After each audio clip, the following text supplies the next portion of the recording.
remind everybody how long you've been involved in education. Sure. I've been in public education for 34 years. Graduated Clemson in 1990 and started teaching science at Wren High School. Was fortunate enough to get a science job there. Taught for 7 years at Wren High School, was an assistant principal there for 4 years, and was really lucky to be the principal there for 11 years. Moved to the district office, was the director of secondary education for a year, assistant superintendent of administration for 5 years, and now I've been the superintendent for 6 years. So I've been here in Anderson 1 my entire career, 34 years. Well, when you were growing up, did you ever think this would be your path, that you'd be in one district for your whole career? You know, it's really funny. We were talking the other day about how things happen in your life that kind of either change the direction of the path of your life, or potentially could have changed the direction of the path in your life. And I've just been incredibly fortunate to be at the right place at the right time with the right mentors and the right people around me, that it's worked out really well for myself and my family. Did you know growing up you wanted to be involved in education? When did you know you wanted? That's really interesting, because my mom. Where did you grow up? I grew up in the lower part of the state. My mom was a PE teacher. Dad was a dairy farmer. I knew I did not want to be a dairy farmer.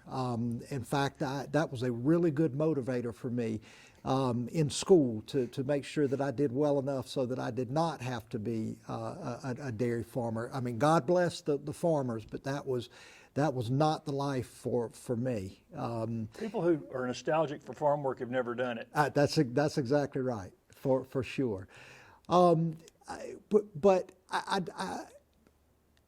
I certainly admired my mom and the impact that she had on students, but I don't know that I ever really considered that. I went to Clemson. My older brother was in accounting, and so well, if he could do it, surely I could do it. So I spent a year in accounting, and while I did fine in the coursework, I knew right away that was not what I wanted to do.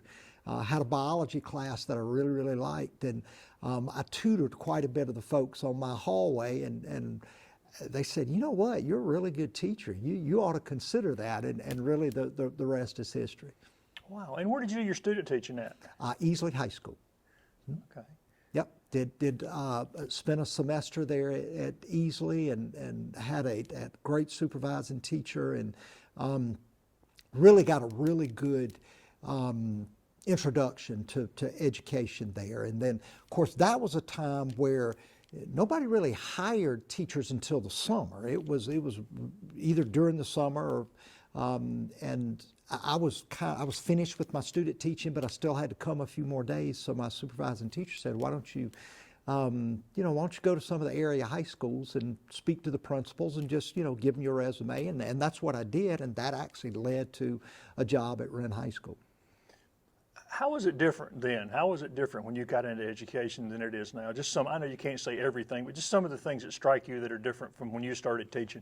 Well, I think one of the biggest things was the support that's provided to induction first, second, third year teachers. Quite frankly, when 35 years ago, when you got a teaching job, you got the teacher's edition of the book, maybe if they had an extra one. You got the keys to your classroom, and then it was good luck, and that worked quite well back then, because there were 40 or 50 people waiting to take your job if you didn't do well enough, and it was sink or swim, and it was tough. Those first couple of years of teaching, there was a lot to learn.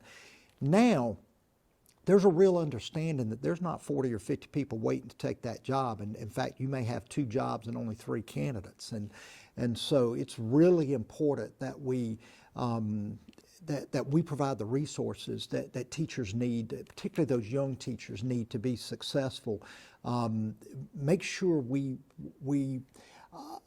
are talking with them on a regular basis about what's going well and what's not going well. And we have a number of systems in place. Here in Anderson 1, I think we have one of the most amazing programs anywhere to try to assist those early career educators and make sure that they're successful those first couple of years. Because if you work well those first couple of years and you find people that you like, that you work with, well, there's a good chance you'll stay in education for quite a while. Given that there's more support now, why are there fewer people wanting to go into teaching now? Well, that's a great question. Teaching is a tough field. It is hard work. Kind of like the dairy farmer. If you've never done it, you just don't know. And everybody thinks they know what a teacher does because everybody has had teachers. But until you've been on the other side of that desk, it's difficult work. And there are a lot of demands that are placed on teachers these days. And while this is certainly not true in Anderson 1, I think across the country there's probably much less support for educators than there once were. Here in Anderson 1, we feel like we've got a little hidden gem here. Our parents are very, very supportive of teachers and of educators in general. And I feel fortunate to have been able to be in a district where parents in the community really value education and value the work that the educators are doing in trying to assist students in reaching their full potential. Were class sizes different when you were coming in? What did you teach first? What was your first? I taught science, so I taught all the sciences in high school, and in Anderson 1, our class sizes were big back then. We've always been one of the lowest funded school districts in the state, and that. Remind people why that is. Well, the funding formula that South Carolina legislators have created is really a set of laws on top of a set of laws on top of a set of regulations. And so there are a lot of unintended consequences that happen when you have a system like that. And one of the things that happens is you have districts that receive much greater resources than other districts. When Act 388 was passed, which was the penny swap for the property taxes for owner-occupied homes, that created really a huge disadvantage for districts like us that had very, very low taxes, but also was a fast-growing district. Before Act 388, when you built a home and a family moved in with kids, they were paying property taxes on their owner-occupied home that went to school operations.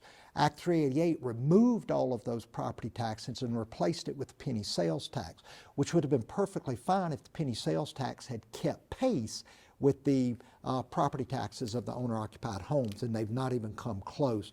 We're $10, $13 million in the hole every single year because of Act 388, and that if you don't have as much money, and about 86% of all of our funds go to personnel, that means you have to have less personnel. And since the majority of our personnel are in teachers, that means you have less teachers, which means your class sizes are bigger. And the industrial base plays into that as well. Y'all don't have a large industrial base like. That's right, and that's really the third leg of the issue in Anderson 1 is that it's really a bedroom community to the Greenville, Anderson, Pickens area. Lots and lots and lots of subdivisions, but not nearly as much business and industry, which significantly reduces the tax revenue for schools. And y'all are not that much smaller than District 5, but District 5 has a multiple of what? I mean, per student expenditure is pretty significant, isn't it? Yeah, there are definitely other school districts who are very similar to us size-wise, and even similar to us socioeconomic-wise, that receive significantly more funds than we do. And again, it's not those district faults are our fault. It's simply the formula that's been set up. And I really don't think the legislators have ever intended for this to be the case. A particular student, whether that student's a career and technology student or a special ed student or a regular ed student, there's a certain amount of money that it costs to educate that student. And it really shouldn't matter where that student goes to school. If it costs $8,000 to educate a regular education student in Anderson, then it ought to cost that same amount of money in Sumter and Beaufort and Columbia. But that's not the way that the system works. Those students receive significantly more money in some districts than they do in other districts. The districts receive much more money. And some of the ones that face the challenge have done it, like Rock Hill when Dee Christopher was up there with impact fees. Y'all gave that a shot, and at least so far that has not worked out very well. I mean, didn't get through council. That's right. We certainly are looking for options other than putting the burden on our business and industry, because we have a very limited millage increase because of Act 388. But the problem is that all of that millage increase goes to business and industry. Well, in our district, we have much less tax base in business and industry than we do in owner-occupied homes. And so that places a tremendous burden on our business and industry. The impact fee was really one of those things that we felt like, well, the business and industry, they're not the ones who are creating the growth. In fact, it's not even the residents that are currently in Anderson 1, it's the people moving into Anderson 1. And so the thought was an impact fee simply says that the growth pays for growth. So if you buy a new home in a school district, in this case in Anderson 1, there would be a fee that would be assessed that would go to help the school district build infrastructure, to build schools and to build classrooms and that sort of thing. And the Planning Commission decided that was, they rejected that idea. And so we don't really have any choice other than to sell bonds, which of course everybody pays those bonds back in the school district, or put more of that burden on our business and industry, which we really think are already overtaxed. I won't spend too much time talking about it, but those impact fees have been very successful in districts that have done them, correct? Oh, absolutely. And what they've really done is they've been able to reduce those bond revenues that are necessary, so the 98% of the people who currently live here or live in those districts actually have lower taxes, because those impact fees actually pay for, well, they don't pay for all, but they certainly pay for a portion of the infrastructure that's needed for all of those new kids. We grow sometimes 300, 400 students a year. That's a lot of students and a lot of space for us to be able to maintain infrastructure for. Let's back up again. What are some of your fondest memories about teaching? What did you enjoy most about being in the classroom teaching? Oh my gosh, it's really my favorite job. I love teaching. You get a certain amount of energy being around young people all day. They're funny, they're witty, but to see a student who maybe is struggling with something, it could be academically, it could be socially, whatever, and be able to help that student. Boy, there's not much more reward than you can get than knowing that you made a positive impact in a young person's life. And how did you transition from the classroom to the front office? What made you decide to do that? Well, it's a really funny story. We talked about those crossroads that you get in, that you cross, and for me, I just assumed I was going to teach until I retired. That was really my plan. Unfortunately, at the time, 30 years ago, in order to get a science master's degree, which I really needed in order to boost my salary, you had to go during the day. Clemson didn't offer any evening classes for science master's program. One of my assistant principals at the time, one of my mentors, John Pruitt, and I were doing duty out back, and I was telling him about my issues with not being able to get my master's in science. He was like, well, you know what, you ought to get your master's in administration. You'd be a really good administrator. And quite frankly, that's the first time I'd ever thought about it. And Clemson did offer an evening administrator program. And even at the time, though, I thought, well, I'll get it in administration, but I'll still teach. Once I got in it, I really enjoyed what I did, the internships that I had and the projects and things that the administrators at the school allowed me to do. There were things that I really liked to do. And what I found was I could actually impact a lot more students through the administrative avenue than I could with the, just the 150 students I taught. I could actually impact the entire school. What are some of the biggest changes you've seen over the years in education? Since you've been involved in it over 3 decades, what are some of the biggest changes you've witnessed? Sure. Well, it's interesting. When I first started, there really weren't any standards. The teacher determined what was being taught, and really that was determined by, for most of us, the textbook. And so the textbook became your curriculum, and you used the textbook a lot.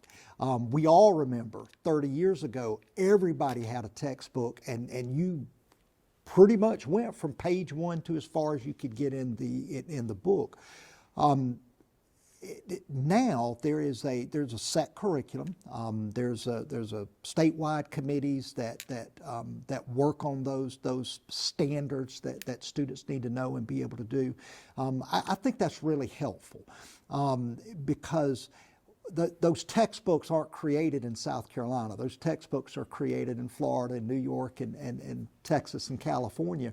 And what's important there may not be quite as important. And there may be some more important things here to South Carolina. And so I think having those standards is really helpful to know what is it that a student needs to know in biology? What is it that a 3rd grade student needs to know and be able to do by the time they finish the 3rd grade?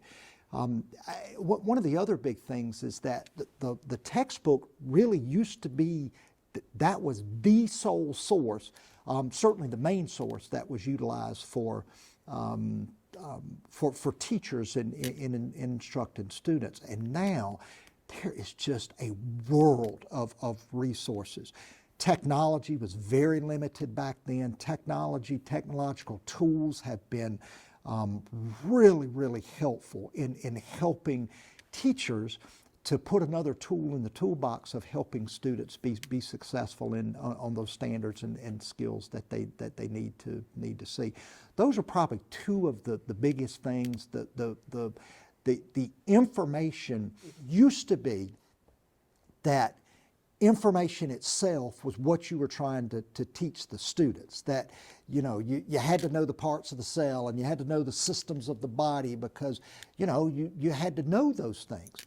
Well, now that basic information is just ask Siri and she'll tell you exactly what you need to know. You don't have to spend 3 hours in the library reading through several books. And the libraries have sort of become ghost towns. I mean, well, compared to what they used to be. The purpose of the library has changed from just a place for information to really a place for how to utilize information. And that's probably one of the biggest changes that education has seen is this rote memorization. While memorizing some things is still very, very important, it's not nearly as important now. I mean, we all remember the teacher saying, you need to do this without a calculator because you're not always going to have a calculator in your pocket. Well, you know what? We do. We do always have a calculator in our pockets. So teaching students the ability to be able to utilize technology and being able to discern accurate information from inaccurate information, being able to discern bias in a piece of literature or an article. Those things are incredibly important to our students today, which certainly is a major focus of our education. What are some of the things you're proudest of over your career that you were able to accomplish that you really were hoping you would be able to? Sure. Well, first and foremost, I think the impact that I had on individual students, and whether that was as a teacher in the classroom or as a principal or as superintendent, those may not get the bang that some of the other accomplishments get, but in my heart, those are the things that really, really make me proud of what I've done. We've done quite a few things. This is a fantastic district. That Anderson School District 1 is just phenomenal. And I've been able to stand on the shoulders of some of the greatest educators that have been out there. I've been able to work beside educators, teachers, administrators that are just phenomenal, that have made me a much, much better person and certainly a better educator and administrator. When I became superintendent, one of the biggest issues that we had was really just space. We had been growing very, very rapidly, and we were completely out of space in the district. The first year we initiated really the largest building program that the district has ever seen. We had a bond referendum campaign, $109 million, which is the largest we had ever done in Anderson 1, and passed that bond referendum with over 75% of the voters agreeing to tax themselves, which we thought was pretty impressive. And I think that speaks volume to the community that we live in, that people are rational enough and they understand how important education is, so important that they're willing to tax themselves in order to be able to build buildings and build classrooms. We spent the next 2 years really building buildings. We rebuilt 2 new middle schools on top of existing middle schools while students went to school there, which was a really challenging process. We added on to a number of classrooms, 8-room additions, 10-room additions, and 12-room additions across the district. We had 2 of our oldest high schools, Wren and Palmetto, while probably needing to be replaced, just knowing that the funding is just not there. We just don't.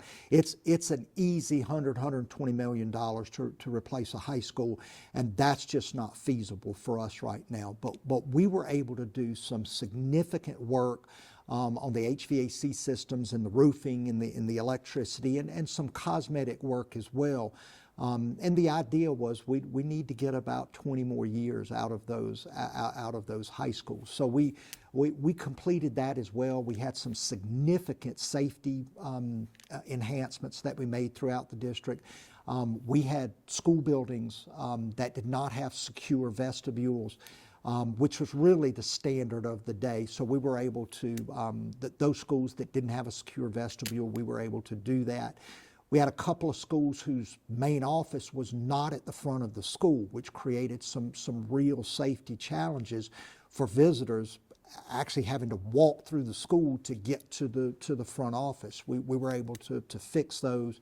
We also had some schools that had some separate buildings where students were actually outside of the school building during class changes.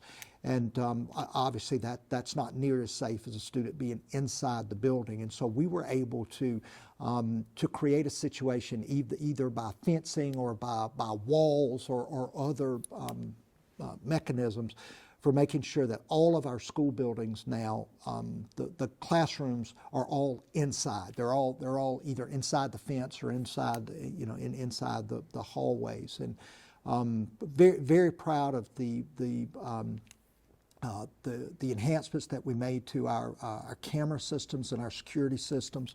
Have a very sophisticated security system in place in Anderson 1 that not only helps us after the fact, which is what the old cameras used to do, but they actually use really artificial intelligence in order to help us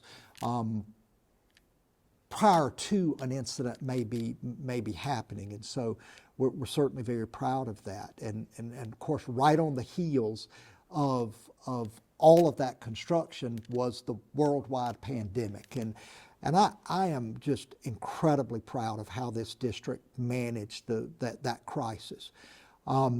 it was a time where nobody really knew what to do. No administrator had been through something like that, and you had a lot of varying opinions as to what was right and what was wrong in the directions that districts and even the healthcare industry in general. There was some real significant controversy about what was appropriate and what was not. We felt really good about the process that we took, involving our community, involving our parents and our staff, and involving the healthcare community in trying to provide a situation. We knew early on that we needed our kids to come to school, but it had to be safe, and the students and the parents had to feel like it was safe, and that was really our guiding principles. How do we get the majority of the kids back to face-to-face instruction? Because it is no secret that the biggest advantage that Anderson One has, our biggest resource, is the quality of our teachers, and that quality was dampened with online learning and distance learning, and it just was not the same. And so we worked very hard to create systems that all of those initiatives were put in place. But we also knew that there were, during the height of the pandemic, there were also kids who were not going to be able to come to school, either because of their pre-existing conditions, or maybe a pre-existing condition of a parent or a family member at home. And so we certainly did our best to try to create a really significant online presence for those students to be able to do that. Now, we certainly didn't do everything right. We definitely backed up and punted on a couple of things that we thought were going to work well that didn't. But overall, we look back at that time and believe we made some really good decisions and put some really good systems in place. We had some of the fewest number of students who went virtual than any school district in the state, probably in the nation. And that really helped us, because it was just harder learning online, first because we weren't good at it at the time, but you also didn't have that teacher standing right behind you to kind of guide you every step of the way. And what a lot of school districts found was that those students got behind, and they got behind significantly, and it took them quite a while to catch up. Well, we didn't have as many of those students that went virtual, so we didn't have as many of those. And we also felt like we had a really good plan in place to catch those students up for what was known as the COVID slide, that students just didn't have the opportunity to learn material that they should have learned. So we felt like within a short period of time after the pandemic that our students were back up to pre-pandemic levels, and the shortness of that time was a testament to the systems that we put in place before, but also the systems that we put in place afterwards. How do we catch these students up while not slowing down everybody else? And we just had a wonderful collaborative effort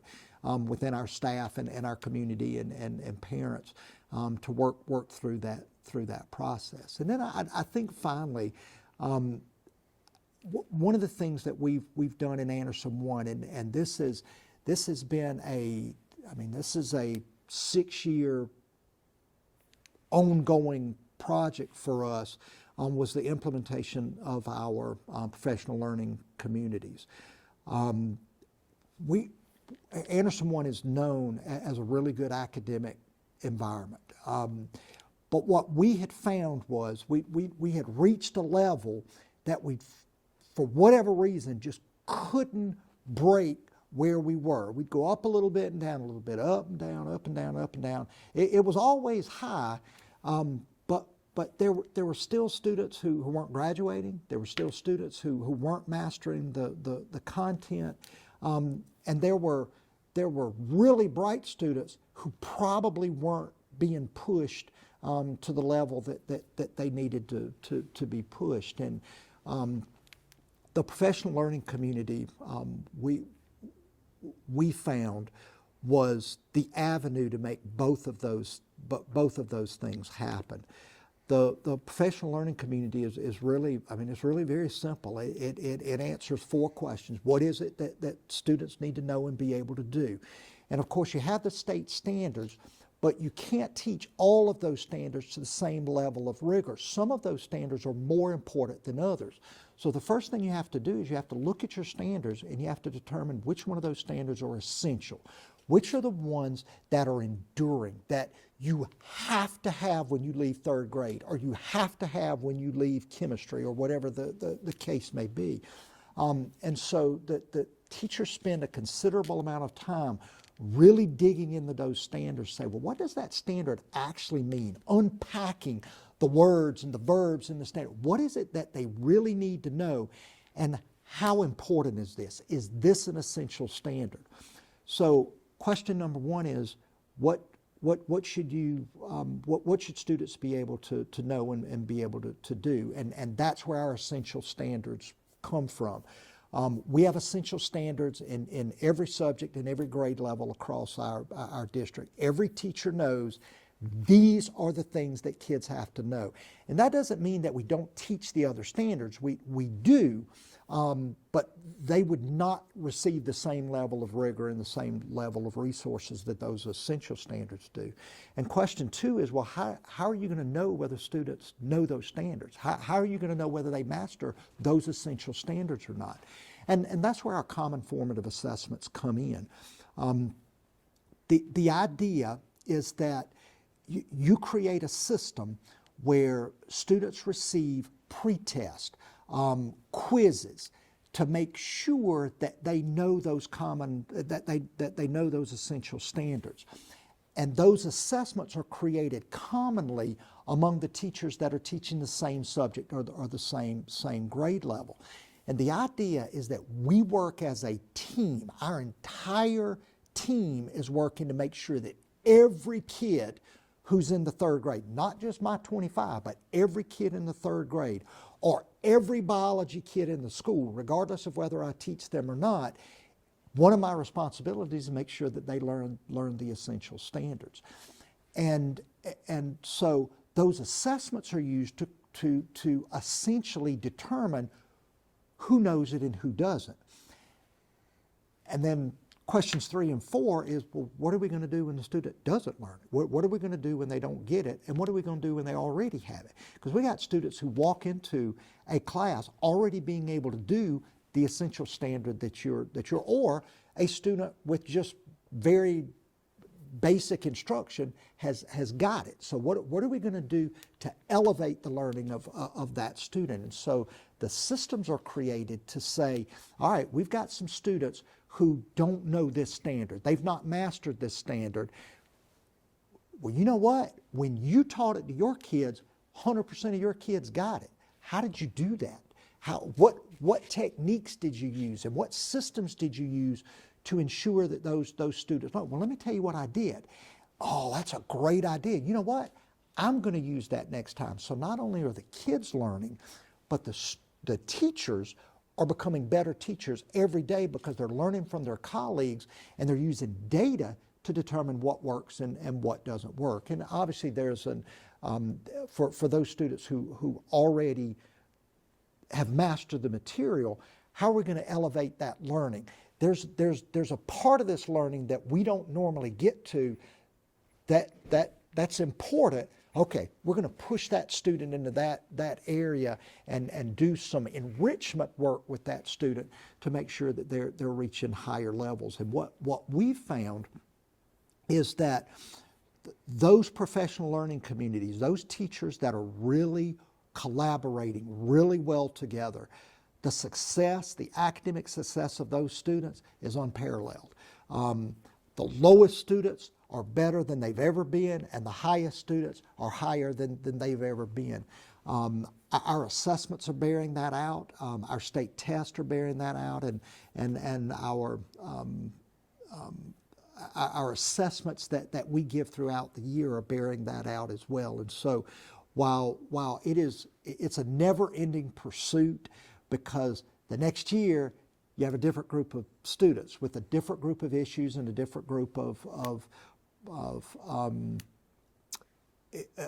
basic skills maybe that they may have or not have. And of course teachers change as well. So when you have a new teacher on board, it's just that continuous cycle of continuous improvement throughout the process. And we feel like that this is a system that's really going to enhance the education of all of our kids as well as the teaching pedagogy and the toolbox that teachers have in order to be able to educate students. So I'm really proud of all of those accomplishments, but I'll tell you, none of those accomplishments happen without an incredibly supportive team.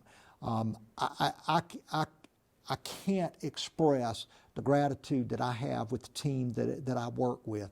It starts with the Board of Trustees. Our board is phenomenal. I would say they're the best anywhere. They love kids, they value education, and none of them have agendas. They want what's best for kids, they want what's best for employees and educators. And they are tirelessly working to try to create a path for our district, whether that be in creating policies or whether it be in making sure that resources are available for different programs. They're fantastic. I have two assistant superintendents that are just jam up. Becky Brady she runs the entire personnel show, and 86% of our budget goes to personnel, so there's a lot of personnel in this district. And she's a savant when it comes to knowing the people in our district, and she is just an incredibly valuable resource.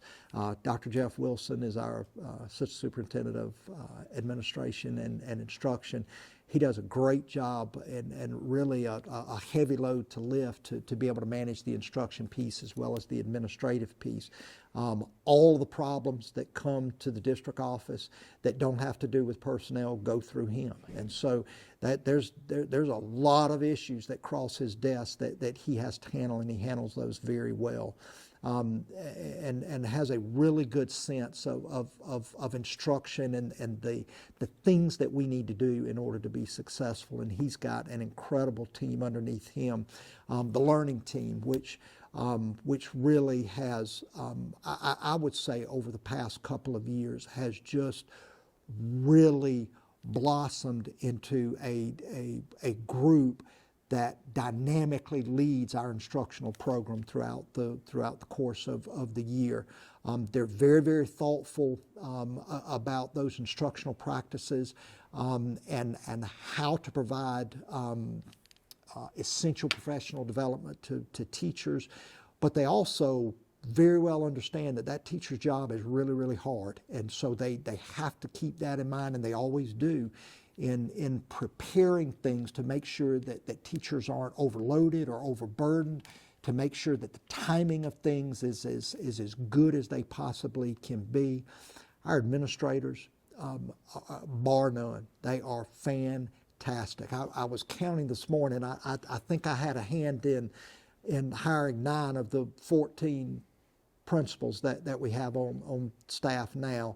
And in Anderson 1, they run their schools.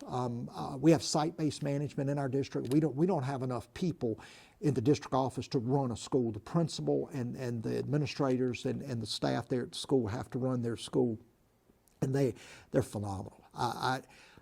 Their dedication to their students, their knowledge of their students and what their students and their staff needs is fantastic. I've talked about the teachers already. We got the best anywhere. That is the number one thing in Anderson 1 is we hire really, really, really good teachers who love kids, give them the resources they need, and then get out of their way and let them teach. Our support staff, whether that be the custodians and our transportation department and our student nutrition service, our guidance counselors, our teacher assistants, and nurses, the list just goes on and on. There's a supporting cast of people who support our educators and support our administrators that they couldn't do their jobs without. And those people are absolutely invaluable to us being able to educate kids at really, really high levels. And so I have been incredibly fortunate to work in a district with people and with staff who are just the best of the best. And I am blessed to have been a part of this district for as long as I've been. Is there anything you wish you could have gotten done before you retire? I know you're not leaving until the end of the school year. Anything you wish you could have gotten done? You know, there's always a list of things to do that you're just not getting to. I think one of the things that I have struggled with since being the superintendent is with the funding formula. And while I've worked very closely with my colleagues across the state and with our local legislative delegation, and that is an area that quite frankly is incredibly difficult to change.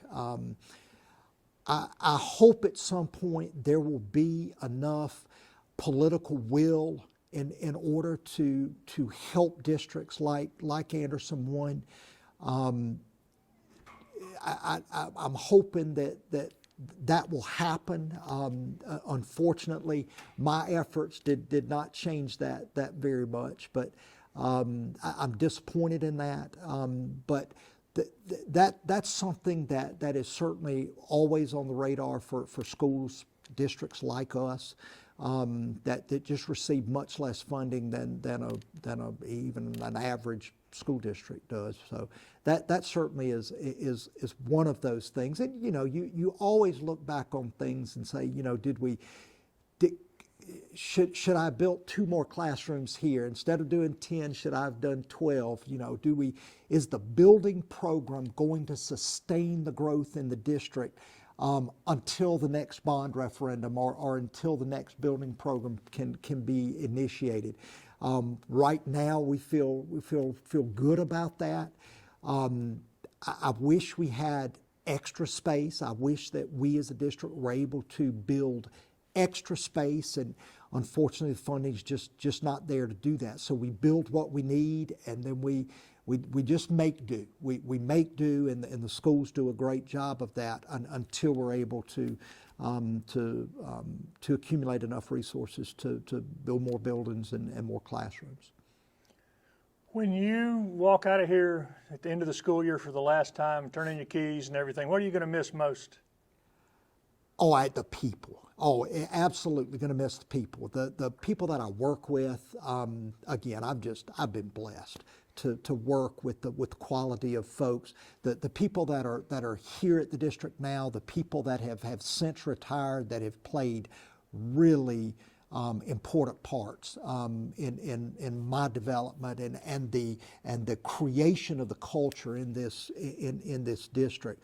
I'm going to miss them. Obviously the employees, the kids.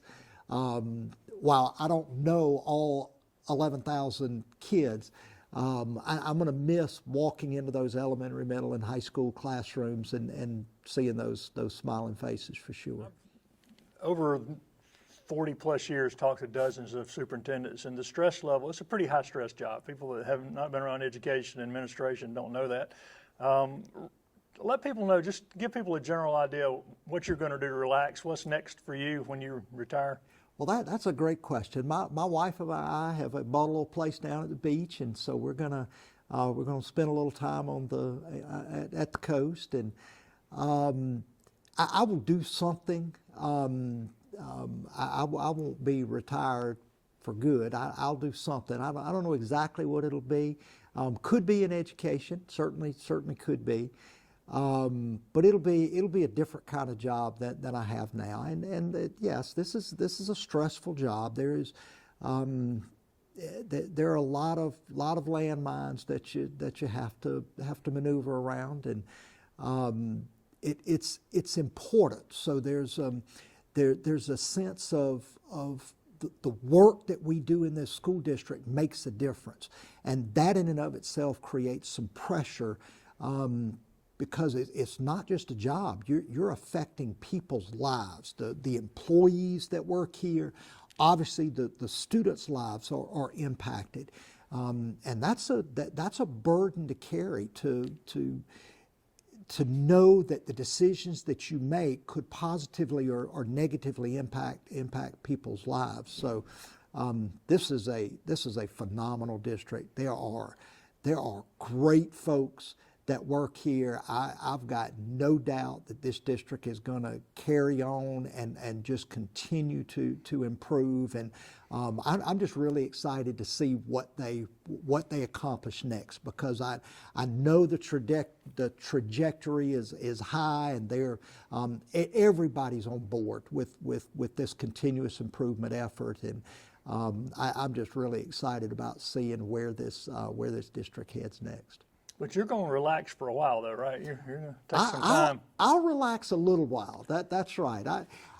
I'm not one of those that can sit around for too long without something to do. But I'm going to find something to do and something that I enjoy, and maybe with a little less stress level, maybe a little less responsibility, and I will certainly enjoy being able to spend a little bit more quality time with my wife. My youngest son will be graduating from high school this year, so he'll be off at college. So we'll be empty nesters. So it'll be nice to be able to reconnect with her, and she's always been my biggest fan. So we're looking forward to some time together.